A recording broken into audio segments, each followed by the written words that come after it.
겠습니다. 오늘 우리에게 주시는 하나님 말씀은 이사야 52장 1절로 6절까지 말씀입니다. 구약 성경 1032면에 있는 이사야 52장 1절로 6절까지 말씀을 우리 낭독해 주시는 목소리 따라서 우리 함께 받도록 하겠습니다. 제 52장. 시온이여, 깰지어다, 깰지어다, 내 힘을 낼지어다. 거룩한 성 예루살렘이여, 내 아름다운 옷을 입을지어다. 이제부터 할례받지 아니한 자와 부정한 자가 다시는 내게로 들어옴이 없을 것임이라. 너는 티끌을 털어버릴지어다. 예루살렘이여, 일어나 앉을지어다. 사로잡힌 딸 시온이여, 내 목에 줄을 스스로 풀지어다. 여호와께서 이와 같이 말씀하시되, 너희가 값없이 팔렸으니 돈 없이 속량되리라. 내 백성이 전에 애굽에 내려가서 거기에 거류하였고 아수리는 공연히 그들을 압박하였도다. 그러므로 이제 여호와께서 말씀하시되, 내 백성이 까닭없이 잡혀갔으니 내가 여기서 어떻게 하랴. 그들을 관할하는 자들이 떠들며 내 이름을 항상 종일토록 더럽히도다. 그러므로 내 백성은 내 이름을 알리라. 그러므로 그날에는 그들이 이 말을 하는 자가 나인 줄을 알리라. 내가 여기 있느니라. 아멘. 아멘. 우리에게 주신 하나님 말씀입니다. 아멘. 신도본교회 주일 강단에서 처음 말씀 전하게 되었습니다. 말씀을 전할 수 있도록 허락해 주신 담임 목사님과 또 당회 장로님들께 감사의 말씀드립니다. 사역자로서의 그릇을 키울 수 있는 그러한 계기로 삼으라는 그러한 깊은 배려를 담아 결정하신 것을 알기 때문에 오늘 주일 설교를 준비하면서 마음에 부담이 있었습니다. 하지만 하나님께서 저에게 주신 은혜를 우리 성도님들과 함께 나누면 되지 않겠나라는 생각으로 그렇게 하나님께 은혜를 구했고 하나님께서 은혜 주셔서 함께 말씀 나눌 수 있도록 허락해 주셨습니다. 그대의 말씀은 우리가 매일 새벽마다 묵상하는 그 말씀 중에서 또 청소년부 친구들이 지금 방학이라서 매일 모여서 함께 말씀 묵상하고 있습니다. 온라인 줌 모임을 통해서 그렇게 나누고 있는데 그 말씀 가운데에서 또 은혜를 주셨고 오늘 함께 나눌 수 있게 되었습니다. 오늘 말씀을 통해서 우리가 발견하게 되는 하나님, 그리고 하나님께서 하신 그 일들은 우리가 처음 들어보는 그러한 것은 아닐 것입니다. 그렇지만 우리가 하나님께서 우리를 향한 마음이 어떠한 것인지, 우리를 너무나도 사랑하셔서 우리를 위해 어떤 일을 베푸셨는지를 아는 것이 우리에게 유익이 있을 줄 믿습니다. 왜냐하면 아는 만큼 더욱 하나님을 사랑할 수 있고 또 아는 만큼 하나님께 더 감사와 찬양 드릴 수 있기 때문입니다. 그러한 맥락에서 오늘 우리 성도님들 은혜의 갱신이 있으시기를 소망합니다. 우리 요즘에 어디를 들어가든지 핸드폰 QR 인증하고 들어가지 않습니까? 그런데 가끔 보면 그 인증받은 것이 풀려 있을 때가 있습니다. 그럴 때 어떻게 하시지요? 핸드폰 번호를 다시 입력을 해서 인증번호를 받고 QR코드를 갱신하시지요. 오늘 은혜의 갱신이 있으시기를 소망하는 것입니다. 아멘. 하나님께서 우리 성도님들 많이 사랑하시기 때문에 부족한 종을 통해서도 분명히 크신 은혜 허락해 주실 줄 믿습니다. 아멘. 오늘 본문 이사야 52장 말씀을 또 선택하게 된 이유는 말씀을 묵상하다가 저에게 의아한 그런 궁금증이 하나 생겼기 때문입니다. 하나님께서는 바벨론 포로로 잡혀가 있는 이스라엘 백성을 향해서 이렇게 말씀하고 계십니다. 이사야 52장 5절의 말씀입니다. 그러므로 이제 여호와께서 말씀하시되 내 백성이 까닭 없이 잡혀갔으니 내가 어떻게 하랴. 아멘. 내 백성이 이유 없이 잡혀갔다라고 말씀하셨습니다. 이 말씀을 보고 과연 하나님의 백성은 이유 없이 포로로 끌려갔던 것인가? 라는 물음을 가지게 되었고 단 한치의 망설임도 없이 내리게 된 대답은 그렇지 않다라는 것이었습니다. 이스라엘 백성은 우리가 이미 잘 아는 것처럼 그들의 죄악이 극에 달해서 하나님께 징벌을 받은 것입니다. 그들이 어떤 죄를 지었습니까? 하나님 외에 다른 우상을 섬겼고 하나님 없는 듯한 인생을 살았습니다. 입에 담기도 어려운 그런 가증한 온갖 일들을 이스라엘 백성 가운데에서 감히 하나님의 백성이라고 불려지는 그 백성들 가운데에서 그런 일들이 벌어졌던 것입니다. 이스라엘의 그러한 모습 때문에 하나님의 명예가 실추되었습니다. 하나님의 이름이 세상에서 모욕당하는 지경에까지 이르게 되었습니다. 노아의 시대 하나님께서 무지개를 보여주시며 약속하셨지요. 다시는 이와 같은 심판을 하지 않을 것이다. 그 언약을 맺지 않으셨다면 하나님께서 진작에 싹 쓸어버리지 않으셨겠습니까? 하나님을 저버린 백성을 하나님께서는 단번에 멸망시키실 수도 있으셨지만 하나님께서는 다른 방법을 선택하기로 하셨습니다. 하나님께서는 그들 가운데 변함없이 거하시고 하나님의 백성을 돌아오게 하실 것입니다. 이스라엘 역사 속에서 하나님께서는 하나님의 백성이 이러한 실수를 저지를 때마다 죄에서부터 돌이키게 하시고 그 백성들을 깨닫게 해주셨습니다. 그런 일을 위해서 이스라엘 주변에 있는 많은 족속들과 그러한 나라들을 하나님은 도구로 사용하셨는데 고대 근동의 헷 족속, 아모리 족속, 히위 족속, 브리스 족속 같은 그러한 수많은 족속들을 통해서 또 애굽과 아수르, 바벨론, 페르시아, 로마 같은 그러한 제국들을 통해서 하나님은 그들을 도구로 사용하셔서 하나님의 백성을 깨닫게 하시고 돌이키게 하셨습니다. 이번에도 이스라엘은 그들의 죄로 인해서 바벨론으로 잡혀갔으며 그곳에서 노예 생활을 하고 있는 것입니다. 이스라엘에게는 포로로 잡혀가게 된 그 분명한 이유가 있었습니다. 하나님께서는 그들에 대하여 말씀하시길 그런데 내 백성에게 죄가 없다라고 하시는 것입니다. 이것은 앞뒤가 맞지 않지요. 모순 아닙니까? 공의와 정의의 하나님께서 어떻게 이런 말씀을 하실 수 있으십니까? 이런 말이라면 이해는 할 수 있겠습니다. 내 백성이 잘못을 했는데 이제는 그 벌을 충분히 받았다라고 하시거나 충분히 반성한 것 같으니 이 정도면 되었다라고 용서해줘도 될 것 같다라고 말씀하신다면 그 말이 더 적절할 것 같은데 그런데 어떻게 하나님께서는 이스라엘을 향해서 형량을 다 채운 이스라엘도 아니고 충분히 반성한 이스라엘도 아니고 내 백성은 죄가 없다라고 하실 수 있으셨을까요? 이건 하나님께서 억지 부리시는 것 아닙니까? 근데 우리는 알고 있습니다. 하나님은 억지 부리는 분이 아니시라는 것을, 하나님은 우격다짐하시는 분 아니라는 것을 우리는 알고 있습니다. 하나님 혹시 덮어두고 모른 척 하시는 것일까요? 아니면 하나님 그냥 못 본 척 하시는 것일까요? 아니면 혹시 잊으신 것일까요? 우리가 아는 하나님 그런 하나님 아니시지 않습니까? 하나님께서는 억지를 부리시는 분도 아니시고 하나님께서는 우리와 자연스러운 그러한 감정의 소통을 원하시는 분이십니다. 그렇기 때문에 우리에게 스스로 선택할 수 있는 자유의지도 허락해 주셨고 우리 마음에서 자연스럽게 우러나오는 그러한 감사와 찬양받기를 누구보다 기뻐하시는 분이 우리 하나님 아니십니까? 하나님은 농담하시는 분이 아니십니다. 하나님은 실언하시는 분이 아니십니다. 그래서 우리는 하나님께서 죄 없는 내 백성이라고 말씀하신 그 근거를 찾아내야만 하는 것입니다. 하나님을 아는 만큼 더욱 감사할 수 있고 하나님을 아는 만큼 더욱 사랑할 수 있습니다. 그런 면에서 오늘 말씀이 유익이 분명히 있을 것입니다. 먼저 나누고픈 은혜는 이것입니다. 하나님께서 죄 없다 하시는 이스라엘의 모습을 보면서 저는 그 모습을 보면서 어떻게 접근을 하였습니까? 저는 이스라엘의 죄와 허물을 발견했습니다. 찾아냈습니다. 그들의 부끄러운 과거를 떠올리고 정죄하는 마음을 가졌던 저의 모습이지 않았습니까? 근데 우리는 그러한 모습이 익숙한 사람들입니다. 우리에게는 그러한 것이 익숙합니다. 다른 사람들의 죄를 기억하는 것, 다른 사람의 허물을 들추는 것, 끊임없이 정죄하는 모습이 되기 너무나 쉬운 것이 바로 우리입니다. 그런데 하나님은 그렇지 않으시다는 것이죠. 하나님께서는 놀라운 은혜를 통해서 우리의 죄를 해결하셨고 더 이상 묻지 않으십니다. 더 이상 정죄하지 않으십니다. 오히려 새롭게 되어서 의인된 삶을 잘 살아가라고 우리를 응원해 주시는 분이 우리 하나님이신 줄 믿습니다.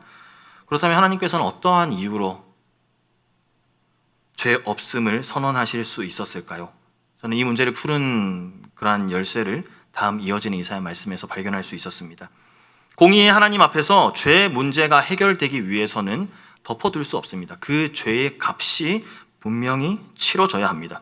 애초에 이스라엘이 포로 생활을 할 수밖에 없었던 죄에 대한 문제를 하나님께서 어떻게 하셨습니까? 죄 많은 이스라엘이 온전한 하나님의 백성 이스라엘으로 그렇게 변화되게 하기 위해서 존재의 변화가 있어야 하는 것입니다. 그러기 위해서는 먼저 그들의 죄의 값이 치러져야 합니다. 그들의 존재의 변화가 가능할 수 있는 것은 하나님의 방법을 따라서 하나님의 종이 고난 앞에 온전히 순종하는 모습으로 나아가는 것입니다. 그 종이 이스라엘을 대신해서 그 죄값을 치르고 해결해야 합니다. 본문에서는 이 일을 감당해야 하는 종의 모습이 소개되고 있습니다. 참 위대한 사역을 하라고 보냄받은 종 아닙니까? 엄청난 일을 위해서 보내어진 종의 모습이, 그런데 우리가 기대하는 겉모습과는 너무나 다른 것이지요. 너무나 힘이 없습니다. 나약합니다. 종이 상한 모습이 너무 충격적입니다. 이러한 모습으로 어떻게 큰 일을 감당할 수 있을까라는 의문이 듭니다. 이사야 52장 14절 말씀 제가 읽어드리겠습니다. 전에는 그의 모양이 타인보다 상하였고 그의 모습이 사람들보다 상하였으므로 많은 사람이 그에 대하여 놀랐거니와. 아멘. 이 말씀이 무슨 뜻입니까? 종의 모습이 결코 매력적이지 못하다라는 것입니다. 육체적으로도 정신적으로도 심지어 영적으로도 종은 많이 상해 있습니다. 많은 고통을 받은 그 종의 모습입니다.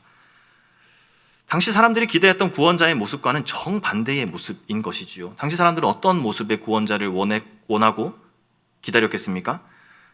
강력한 힘의 지도자, 백성들의 마음을 사로잡을 수 있는 그러한 지도자 기다렸을 것입니다. 가만히 있어도 사람들을 끌어들이는 그러한 매력이 있는 사람, 자신이 원하는 일을 하기 위해서 사람들을 설득할 수 있는 그러한 뛰어난 언변을 가진 사람, 성경에 나오는 요셉 같은, 다윗 같은 그런 모습의 구원자를 원했을 것입니다. 그런 사람들은 또 주변에 추종하는 사람들도 많이 있어서 그의 지도력을 따르지 않으려는 사람은 내던져지고 짓밟히는 그러한 강력한 구원자를 사람들은 원했을 것입니다. 그런데 구원자라고 나타난 하나님의 종의 모습은 어떻습니까? 그런 모습에 전혀 걸맞지 않은 것이지요.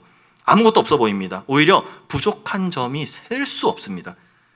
사람들은 그에게 끌리지 않습니다. 그의 계획도 마음에 들지 않습니다. 승리자의 모습이라기보다는 패배자의 모습인 것이지요. 패자가 다른 패자를 구할 수 있겠습니까? 절대로 그럴 수 없습니다. 그가 우리를 위해서 어떤 일을 할 수 있다라고 생각이나 했겠습니까? 과연 기대할 수 있었겠습니까? 구원할 만한 여호와의 팔이 나타났지만 기대한 것과는 너무나도 다른 그러한 종의 모습이 충격인 것이지요. 그의 그 혐오스러운 모습에 경악을 하게 됩니다. 이 자가 어떻게 우리의 죄와 우리의 죄로 인한 그 결과인 고통의 문제에서 우리를 자유롭게 할 수 있을까라고 생각해 볼 가치도 없는 그러한 모습으로 사람들에게 비추어졌던 것이지요.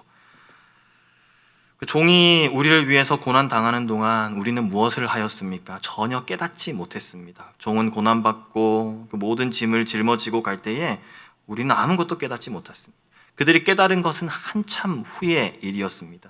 우리 모두는 양처럼 길을 잃고 헤맸습니다. 갈 길을 모르고 갈팡질팡하는 그때 하나님의 종은 우리의 죄를 감당하기 위해서 세상 모든 문제를 짊어졌습니다. 이사야 53장 6절의 말씀입니다. 우리는 다 양 같아서 그릇 행하여 각기 제 길로 갔거늘 여호와께서는 우리 모두의 죄악을 그에게 감당시키셨노라. 아멘. 양은 매우 우둔한 짐승입니다. 눈도 나쁩니다. 한 가지 일을 하면서 다른 것은 생각할 줄 모르는 그 동물이 양입니다. 그는 먹이 먹는 동안 자신이 지금 어디에 있는지, 어떤 상황에 처해 있는지, 어떤 위험이 주변에 도사리고 있는지 감도 잡지 못하는 그러한 것이 양입니다. 오직 눈앞에 있는 그 먹음직스러운 풀에만 관심이 있을 뿐입니다. 그렇게 아무것도 생각하지 않고 풀만 뜯고 있으니 갑자기 위험이 닥치게 되었을 때 그 양은 어떻게 되겠습니까? 놀라지요. 사방으로 흩어집니다. 여기저기 무질서하게 뜁니다. 이러한 성향 때문에 양은 쉽게 길을 잃어버리는 동물로 성경에서 많이 묘사되고 있습니다. 그래서 이사야 선지자는 혼란에 빠져 있는 우리를 갈팡질팡하고 있는 그 양에 비교합니다. 지금 노래 들리시나요? 이 노래는 핸델이 작사한 그 메시아라는 오라토리오 중에서 우리는 다 양 같아서라는 곡입니다. 음악 들으시면서 어떤 느낌이 드십니까? 무절제하게 여기저기 도망치고 다니는 막 흩어지는 그러한 양의 모습이 그려지시고 떠올려지십니까? 그렇죠? 각기 제 길로 흩어지는 그러한 양의 모습입니다. 그러한 무질서함을 나타내고 있는 것이죠.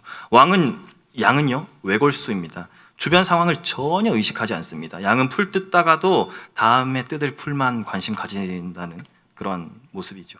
다른 것은 신경 쓰지 않고, 그래서 놀라면은 방향을 잃고 여기저기 튀어다닙니다. 이런 습성들 때문에 양은 길 많이 잃는다, 그렇게 비유되고 있다고 말씀을 드렸습니다. 짧은 영상을 하나 보여드릴 것인데 짧기 때문에 잘 보셔야 됩니다.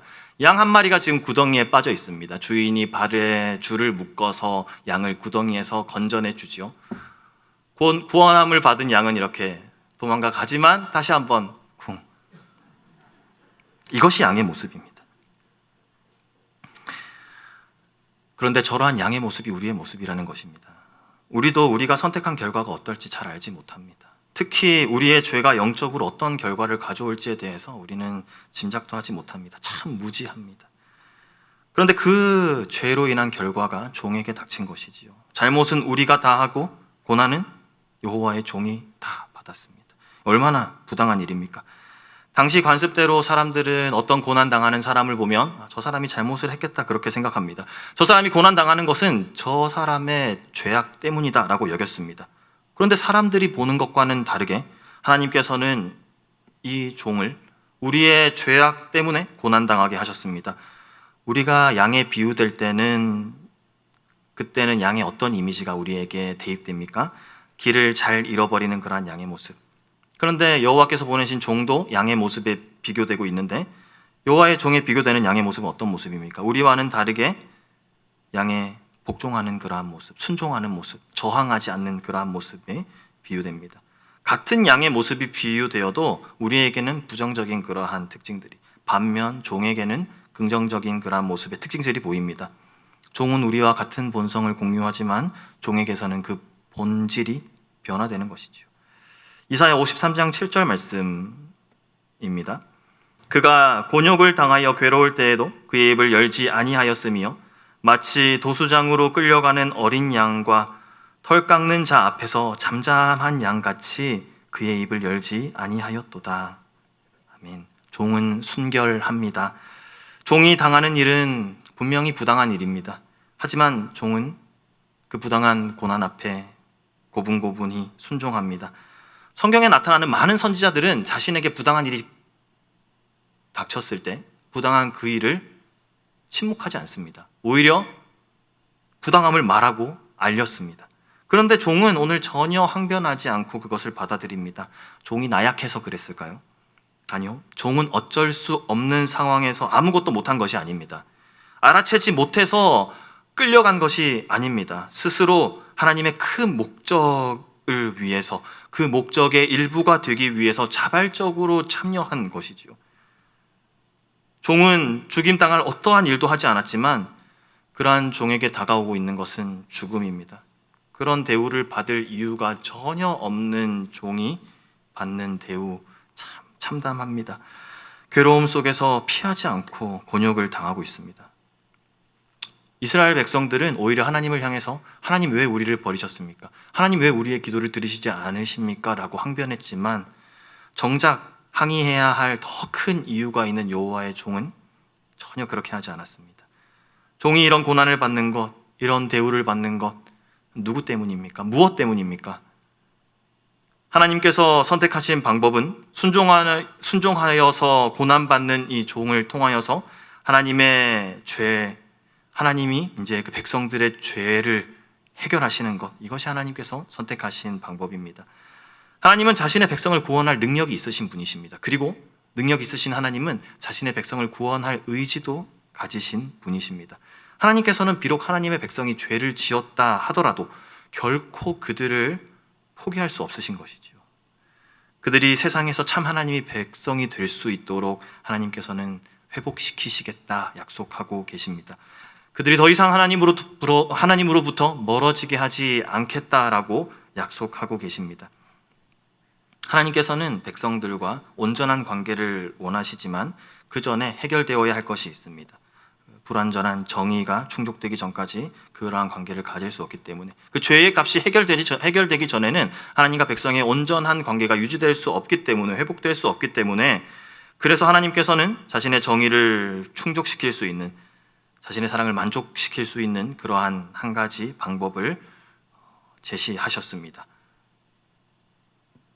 하나님께 하나님의 백성이 죄로부터 구원받는 방법은 백성들의 죄를 대신해서 여호와의 종이 순종하여 자신을 희생하는 그러한 대속적인 죽음이었습니다. 종의 모든 수고와 인내의 이 순종한 모습, 그리고 참은 모습, 이러한 것은 다 하나님의 계획 안에 있었습니다. 이 종은 남들의 죄를 해결하기 위해서 고통당하고 있습니다. 이러한 모습은 구약 성경 전체에서 오늘 말씀에서만 유일하게 발견되는 그러한 모습입니다.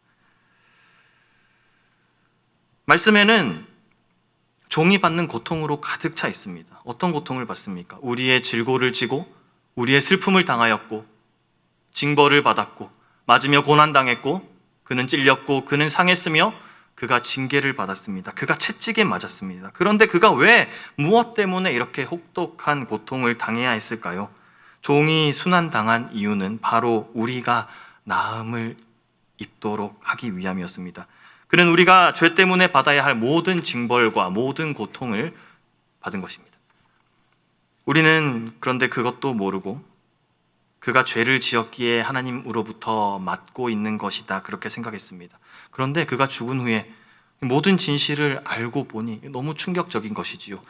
그가 고통을 받아서 죽는 것을 보고 아무도 그가 우리를 위해 죽었다라고 생각하지 못했었는데 알고 보니 종이 당한 모든 고통은 우리 때문이었습니다. 우리 때문에 찔리고 상처를 입고 징계를 받고 매를 맞았습니다.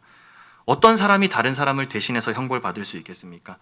사람들의 형벌을 대신 받아서 하나님과 사람 사이를 회복하게 할 수 있는 사람, 누가 그렇게 할 수 있겠습니까? 죄 없는 사람, 무고한 사람만 그렇게 할 수 있습니다. 자신은 형벌받을 이유가 전혀 없는 사람만이 그렇게 할 수 있는 것이죠. 한 사형수가 있다고 생각을 해보십시오. 그 사형수가 다른 사형수를 위해서 대신 죽을 수 있습니까? 아닙니다. 그 사형수가 사형당하는 것은 자기의 죄 때문입니다. 하지만 종은 하나님께 어떠한 범죄도 하지 않은 그러한 무고한 사람이었기 때문에 다른 모든 이들의 죄를 대속할 수 있었습니다. 고대 그 시대의 그 지역 그 전형적인 관점에서 어떤 사람이 고난당하면 그것은 그가 고난당할 어떤 일이 있었기 때문에라고 생각을 하였다라고 그렇게 말씀드렸습니다. 어떤 사람이 매를 맞고 있으면 그것은 그가 죄인이기 때문입니다. 죄를 지었기 때문에 맞는 것입니다. 그러나 이 종은 우리가 죄인이기 때문에 맞았습니다. 그는 우리의 모든 질고를 짊어지었다라고 성경은 말씀합니다. 레위기에 보면 제물이 바쳐질 때에 그 제물은 제물 바치는 사람의 죄를 짊어지게 됩니다. 그 제물로 바쳐지는 짐승이 죽는 이유는 그가 제물이기 때문이기도 하지만 바치는 사람의 죄를 그 짐승이 짊어졌기 때문에 그 죄 때문에 죽는 것입니다.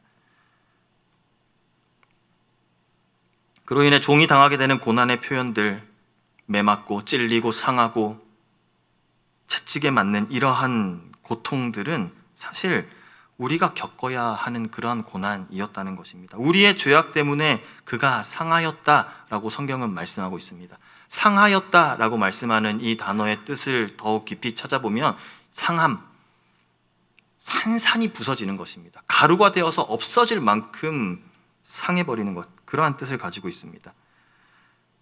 종이 우리 때문에 상했습니다. 이것을 생각해보면 우리의 죄악이 얼마나 하나님 앞에 큰 것이었나를 생각해 보게 됩니다. 우리가 그렇게 부서져야 하고 가루가 되어서 흩어져 버려야 할 그러한 존재는 우리였는데 우리 때문에 종이 그 모든 징벌을 받은 것이지요. 종이 겪은 연약함, 종이 겪은 질병, 우리는 종의 그러한 모습을 보면서 약한 모습, 병든 모습 보면서 그를 하찮게 여겼습니다. 근데 알고 보니 그게 우리의 연약함이었습니다. 우리의 질병이었습니다. 깨닫고 보니 우리가 그 종을 하찮게 여겨야 할 이유는 하찮게 볼 것이 아니라 오히려 그 종을 높이고 찬양해야 할 그러한 이유였던 것입니다. 우리 때문에 모든 것을 견디고 있습니다. 그가 겪는 불행, 그것은 사실 우리가 겪어야 하는 불행이다라는 것을 발견한 성도들은 적지 않은 충격을 받습니다. 우리를 향한 하나님의 사랑이 참 이렇게 충격적인 것이었구나. 우리를 사랑하였기 때문에 참고 견딘 그 종의 모습이 참 충격적이구나 라는 것을 발견하게 됩니다. 종의 이러한 순종이 없었다면 단순히 우리가 후회하고 우리가 죄 짓고 반성하는 것만으로 이제 안 그래야지 라고 생각하는 것만으로 우리의 상함, 우리의 질병 없어질 수 없었습니다. 옛날에 쓴 글씨 위에 새로운 글씨를 쓴다고 해서 옛날에 쓴 글씨가 없어집니까? 덮어집니까? 그렇지 않습니다. 그 석판을 깨끗이 지울 수 있는 사람이 나타나야 합니다. 누군가 질병을 떠맡고 건강을 돌려주어야 하는 것이고 누군가 대신하여 매를 맞고 부유함을 돌려주어야 합니다. 이스라엘의 그 어떤 선지자도 이스라엘을 위해서 이런 일을 한 사람은 없었습니다. 그러나 여호와의 종은 백성들이 행복을 얻을 수 있도록 형벌을 감당했고 우리의 상처가 나을 수 있도록 우리의 상처를 가져간 것입니다.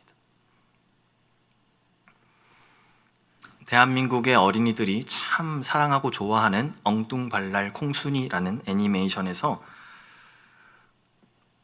5살 어린이 콩순 양은 이전부터 많은 어머니들이 하셨던 말씀을 재인용하면서 이러한 명언을 남깁니다.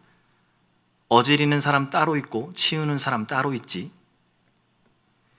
아이들의 만화에 나오는 그런 유치한 대사라고 생각하실 수 있으시겠지만 우리의 죄를 생각해보면 그리고 하나님의 놀라우신 계획을 생각해 본다면 고난받는 종의 그 순종하는 모습에 이 말을 대입해 본다면 이 말은 너무 적절한 표현 아닙니까?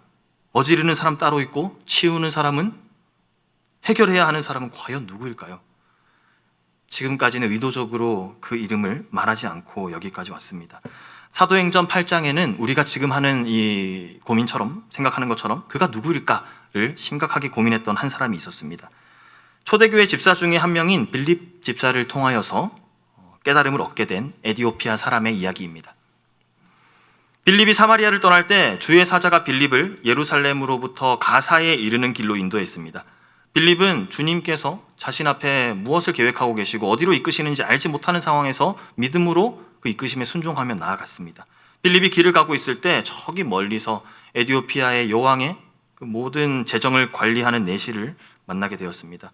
그는 에디오피아에서 왔지만 유대인들의 삶을 존경했고 유대인들의 삶을 배울 마음이 있는 그러한 사람이었습니다. 빌립이 그 술에 가까이 다가갔을 때 그가 읽는 말씀을 듣게 됩니다. 이사야 선지자의 말씀이었습니다. 사도행전 8장 30절에서 31절까지 말씀입니다. 빌립이 달려가서 선지자 이사야의 글 읽는 것을 듣고 말하되 읽는 것을 깨닫느냐? 대답하되 지도해 주는 사람이 없으니 어찌 깨달을 수 있느냐 하고 빌립을 청하여 수레에 올라 같이 앉으라 하니라.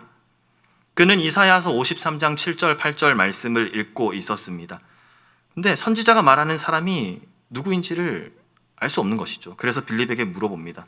지금 여기서 말하는 이 고난받는 여호와의 종이 누구냐라고 물어봤고 이러한 상황들이 흘러오는 것을 보면서 너무 그 타이밍이 완벽하지 않습니까?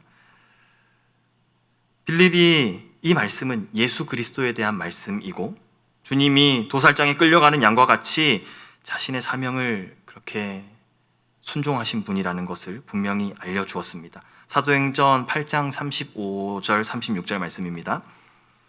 빌립이 입을 열어 이 글에서 시작하여 예수를 가르쳐 복음을 전하니 길 가다가 물 있는 곳에 이르러 그 내시가 말하되 보라 물이 있으니 내가 세례를 받음에 무슨 거리낌이 있느냐. 아멘. 고난받는 종의 말씀을 읽으며 고민하던 이 에디오피아 사람은 빌립 집사의 도움으로 그가 예수 그리스도인 것을 알게 되었습니다. 읽은 것을 깨닫게 되는 그러한 은혜가 있었던 것입니다. 이 은혜는 우리에게도 필요합니다. 우리는 성령 하나님의 도우심으로 인해서 날마다 예수 그리스도와 하나님에 대해서 더욱 알아갈 수 있습니다. 아는 만큼 사랑하고 아는 만큼 하나님을 더욱 사랑할 수 있고 아는 만큼 하나님을 더욱 찬양할 수 있습니다. 그렇기 때문에 우리에게 날마다 하나님께서 읽는 것을 깨닫게 해주시는 은혜가 있기를 간절히 소망합니다. 아멘. 그는 예수 그리스도, 고난받는 종의 모습은 예수 그리스도의 예표였습니다. 바로 예수 그리스도의 십자가의 고난이 고난받는 종의 모습이 예고하고 있는 그 실체였다는 것입니다. 예수님은 우리를 위해서, 예수님은 나를 위해서 모든 것을 희생하셨습니다. 예수님은 우리를 위해서, 예수님은 나를 위해서 고통받으셨습니다. 우리가 이 사실을 믿을 때 믿음으로 그 은혜 안으로 들어갈 수 있습니다. 믿음으로 그 피 흘려 대속하신 십자가의 은혜 안으로 들어갈 수 있게 되는 것입니다. 하나님께서는 이러한 과정과 이러한 방법을 통하여서 우리를 향해서 이렇게 말씀하십니다. 죄 없는 내 백성이라고 우리를 불러주셨습니다. 하나님의 백성들에게 하나님께서 요구하시는 삶이 있습니다. 죄 없는 하나님의 백성들, 내 백성 삼은 그 백성들에게 하나님께서 원하시는 것이 있습니다. 어떻게 살기를 원하실까요? 죄 없는 내 백성에게 촉구하시는 하나님의 말씀, 오늘 이사야 본문 말씀에서 찾을 수 있습니다. 52장 1절 2절 말씀입니다. 시온이여 깰지어다 깰지어다 내 힘을 낼지어다 거룩한 성 예루살렘이여 내 아름다운 옷을 입을지어다. 2절입니다. 너는 티끌을 털어버릴지어다 예루살렘이여 일어나 앉을지어다 사로잡힌 딸 시온이여 내 목의 줄을 스스로 풀지어다. 아멘. 어떻게 하는 것입니까? 하나님께서는 죄 없다 하신 하나님의 백성들에게 깨어나라고 말씀하고 계십니다. 티끌을 털어버리라고 그렇게 말씀하십니다. 이 말씀의 뜻이 무엇입니까? 하나님이 함께 하심을 믿으라는 것입니다. 그리고 죄에서 이제는 일어나서 털어버리라 라고 말씀하시는 것입니다. 더 이상 소망이 없다고 생각하는 그러한 우리의 인생 가운데 우리의 모든 힘이 다 빠져서 그렇게 일어날 힘도 없을 때, 좌절하고 있을 때, 그때 하나님께서 무력해 있는 우리 가운데 홀로 찾아오셔서 하시는 말씀이 여기 내가 있다. 내가 지금 너와 함께 있다 라고 말씀하십니다. 우리가 아무리 죄 가운데 거한다 한들, 우리의 교만 속에 우리가 빠져 있다 한들 우리를 찾아오시는 하나님을 피할 수 있겠습니까? 절대로 피할 수 없지요. 우리의 소망 없는 상황 중에도 여전히 하나님께서는 우리와 함께 계십니다. 임마누엘의 하나님, 우리와 영원토록 동행하시는 하나님이신 줄 믿습니다. 우리는 이미 옷을 벗은 사람들입니다. 어떤 옷을 벗었습니까? 죄의 옷, 그 죄에 노예된 그 노예 옷을 벗었습니다. 죄 가운데 살던 그러한 삶을 그리워할 필요가 전혀 없는 것입니다. 새로운 신분을 얻은 사람들이 이전의 신분으로 돌아가서 살아가는 것, 그건 정말 너무 비극적인 일입니다. 절대로 하나님께서 원하시는 일이 아닙니다. 우리는 이제 더 이상 우리가 자청해서 죄의 노예가 되는 그러한 생활을 해서는 안 됩니다. 주님 안에서 누릴 자유가 우리 앞에 펼쳐져 있습니다. 이스라엘은 관점을 회복해야 합니다. 이스라엘은 그들을 바라볼 때 하나님께서 그들을 어떻게 바라보고 계시는지 하나님의 관점을 회복해야 합니다. 우리도 그래야 합니다. 우리의 삶을 바라볼 때에 하나님께서는 우리를 과연 어떻게 생각하시는가, 하나님께서는 나를 어떻게 바라보고 계시는가, 그것을 우리가 회복할 수 있어야 합니다.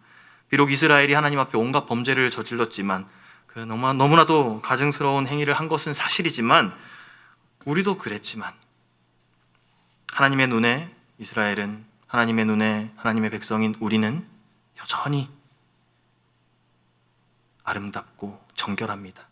하나님께서 보시기에 어여쁘다 말씀하시고 참 귀하다라고 우리에게 말씀해 주십니다. 하나님께서는 깨어나서 이제 아름다운 옷을 입으라 라고 하십니다. 일어나서 권능의 옷을 입고 하나님의 영광된 백성으로 돌아오라 라고 우리에게 말씀하고 계신 것입니다. 하나님의 백성은 먼지를 털어내고 일어나 보좌에 앉아야 합니다. 묶여있던 죄의 사슬을 벗어버리고 이제는 자유를 얻어야 합니다. 우리가 이 말씀에 믿음으로 반응할 수 있어야겠습니다. 하나님께서 부르시는 그 소리에 우리가 반응할 수 있어야겠습니다. 어떻게 반응합니까? 하나님께서 우리는 부르십니다. 깨어나라, 일어나라, 털어버려라 라고 우리를 부르실 때 우리는 어떻게 반응합니까? 우리의 노력으로, 우리의 의지로 하나님의 말씀에 반응하는 것입니다. 티끌에서 일어나라고 명령하시는 하나님, 하나님의 그 명령하심 속에는 내가 너희 일어날 수 있는 힘을 주겠다라는 약속이 포함되어 있는 명령입니다. 하나님의 의지가 포함되어 있는 그러한 약속인 것입니다.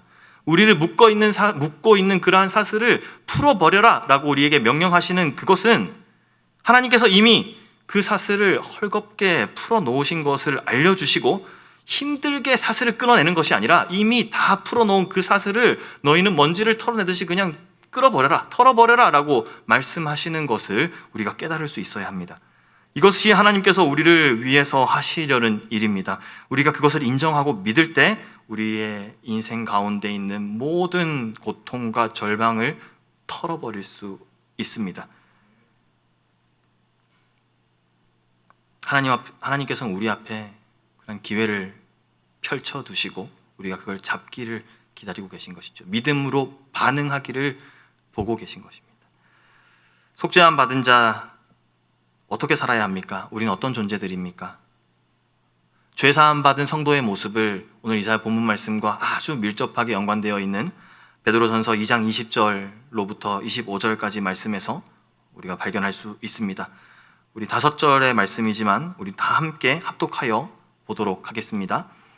죄가 있어 매를 맞고 참으면 무슨 칭찬이 있으리요? 그러나 선을 행함으로 고난을 받고 참으면 이는 하나님 앞에 아름다우니라. 이를 위하여 너희가 부르심을 받았으니 그리스도도 너희를 위하여 고난을 받으사 너희에게 본을 끼쳐 그 좌치를 따라오게 하려 하셨느니라. 그는 죄를 범하지 아니하시고 그 입에 거짓도 없으시며 욕을 당하시되 맞대어 욕하지 아니하시고 고난을 당하시되 위협하지 아니하시고 오직 공의로 심판하시는 이에게 부탁하시며 친히 나무에 달려 그 몸으로 우리 죄를 담당하셨으니 이는 우리로 죄에 대하여 죽고 의에 대하여 살게 하려 하심이라. 그가 채찍에 맞음으로 너희는 나음을 얻었나니 너희가 전에는 양과 같이 길을 잃었더니 이제는 너희 영혼의 목자와 감독 되신 이에게 돌아왔느니라. 아멘. 아멘. 이 본문은 이사야 본문 말씀과 긴밀하게 연관되어서 여호와의 고난받는 종이 그 예수 그리스도께서 어떻게 하나님의 뜻에 순종하셨고 어떻게 그 고난에 복종하셨는지를 말씀하고 있습니다. 그 순종하신 죽음을 통해서 우리의 죄 문제가 해결되고 이제 용서함을 받았습니다. 그뿐만 아니라 우리를 그 희생의 사역을 통해서 우리를 하나님의 자녀가 되게 해 주셨습니다. 그리고 우리에게 기꺼이 예수님처럼 고난을 받고 또 섬기는 그런 공동체를 이룰 수 있게 우리를 허락해 주셨습니다. 이것이 우리의 사명이 되게 하신 것입니다. 여기에 모인 우리 모든 성도분께서는 참 아름다우시고 너무너무 멋지시고 매력 넘치는 그러한 분들이십니다. 왜 그렇습니까? 우리가 전하는 메시지가 너무 아름답기 때문에 그렇습니다. 우리가 매력적으로 보이는 것은 우리가 전하는 그 예수님, 우리가 나타내는 하나님 너무 멋지기 때문에 우리의 모든 것이 아름답고 예쁘고 멋있어 보이는 것이지요. 인간적인 아름다움이 있다 한들 그게 언제까지 가겠습니까? 풀은 마르고 꽃은 시들지만 하나님의 말씀은 영원하신 줄 믿습니다. 아멘. 우리가 아름다울 수 있는 이유, 우리의 모습 속에서 예수님 닮아가려는 모습이 있기 때문입니다. 계속 아름다우시기를 소망합니다. 우리의 모습 속에서 예수님의 향내가 품어져 나오기 때문에 그래서 우리 너무 멋지신 것이죠. 계속 멋진 삶을 유지하시기를 간절히 소망합니다. 아멘. 예수님께서는 하나님께 속해 있었기 때문에 하나님의 뜻에 순종하셨기 때문에 십자가를 피할 수 있었던 것이 아니라 오히려 십자가를 지셔야 했습니다. 예수님께서는 하나님의 뜻에 순종하셨기 때문에 순종하지 않으셨다면 피할 수 있는 그 고통 다 겪으셔야 했습니다. 그 고난을 통해서 우리는 얼마나 큰 혜택을 입었습니까? 우리의 모든 죄 문제가 해결되었는데요. 우리 존재 자체가 바뀌어 버렸는데요. 때로는 우리도 여러 가지 이유로 고난받을 때가 있습니다. 어떨 때는 우리가 지은 죄의 직접적인 그런 결과로 인한 고난이 있을 수도 있고, 다른 고난은 또 우리의 어리석음 때문에 우리가 겪게 되는 고난도 있습니다. 또 어떤 고난은 우리가 육신의 연약한 몸으로 살기 때문에 받는 고난, 타락해버린 세상 속에서 살아가야만 하기에 받는 그러한 고난도 있습니다. 또 오늘 본문에서 말하는 것처럼, 베드로 사도가 말한 것처럼 선을 행하다 보면 받는 고난도 있다고 이야기를 합니다. 우리가 그 고난 앞에서 예수님을 기억할 수 있으면 좋겠습니다. 예수님을 따르는 길임을 기억할 수 있기를 원합니다. 무슨 일을 겪게 되든 그 어떤 고난 안에 우리가 있다 한들 하나님께서 우리와 함께 계십니다. 하나님께서 우리의 목자가 되어 주십니다. 하나님께서 우리의 감독이 되어 주시는 것을 발견하는 은혜가 있으시기를 간절히 소망하는 것입니다. 사도들은 하나님의 백성에게 권면했습니다. 하나님의 나라를 위해 인내하고 하나님의 나라를 위하여서 참고 하나님의 나라를 위하여서 고난을 받으라고 그렇게 권면했습니다. 사도들은 그렇게 권면했고 그들 자신도 그렇게 살기 위해 부단히 노력했습니다. 예수 그리스도를 그들의 삶의 모델로 삼고 살았습니다.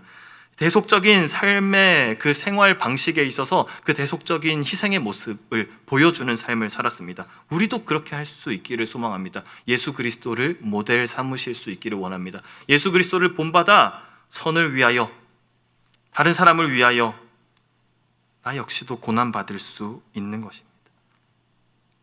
고난받을 때에도 그럴 때에도 우리가 잊지 말아야 할 것은 하나님께서 함께 하신다는 것, 그리고 예수님께서 그러하셨던 것처럼 인내하고 침착하게 하나님을 바라보고 하나님을 붙잡는 것, 그 신뢰 안에 거하는 가운데 우리에게 닥쳐진 고난과 고통의 순간들을 지날 수 있어야겠습니다.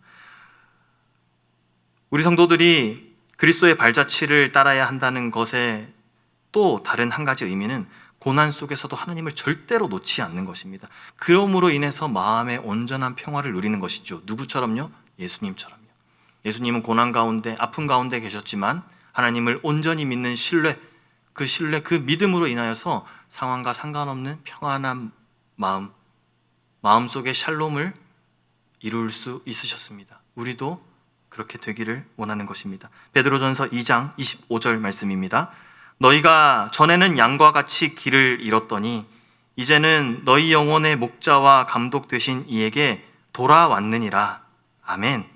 여전히 하나님께서는 우리의 삶을 인도해 가시는 줄 믿습니다. 하나님께서는 우리를 돌보시는 우리의 목자가 되어주신다는 약속, 그 약속 굳게 붙드실 수 있으시기를 소망합니다. 양과 같은 우리는 우리의 처한 상황 앞에서 당황할 수 있습니다. 방황할 수도 있습니다. 하지만 그건 옛날 일입니다. 우리는 목자와 감독 되신 하나님께 돌아온 사람들입니다. 하나님은 돌아온 우리를 쉼 없이, 끊임없이 계속 우리를 돌보시는 분은 또 하나님이시지요. 어떠한 시련과 역경을 만나든지 하나님 항상 우리와 함께 계심, 영원토록 우리를 사랑하시고 우리를 보호하시는 그 하나님 절대로 놓치지 않아야 합니다. 이 땅에 사는 동안 예수님을 닮아가기를 원하시는 우리 성도님들, 세상의 고통에 대해서, 세상의 그러한 아픔에 대해서 우리는 예수님을 닮아가는 삶을 살면서 그 세상에 힘들어하는 소리 어떻게 반응해야 할까요? 우리는 무엇을 위해서 예수님을 따르고 있습니까? 우리는 무엇을 위해서 예수님을 믿고 있습니까? 우리가 예수님을 사랑합니다. 예수님을 사랑하는 사람의 모습은 어떤 모습으로 어떻게 나타나야 합니까? 고민하는 가운데 답을 발견하실 수 있으시기를 간절히 소망합니다. 그리고 발견하신 그 답이 내 삶 속에서 우리 각자의 삶의 모습은 다르지만 그 속에 적용되어져야 할 하나님의 진리의 말씀은 동일하기 때문에 이제 우리가 그 진리의 말씀을 우리의 삶 속에 녹여내야 합니다. 그리고 우리의 삶 속에서 예수님의 모습을 드러내는 삶, 어떻게 살 것인가에 대한 답을 기도하며 찾아야 하는 것입니다. 그런 삶을 살아내시는 우리 성도님들 다 되시기를 간절히 소망합니다. 아멘. 우리 함께 찬양하시겠습니다.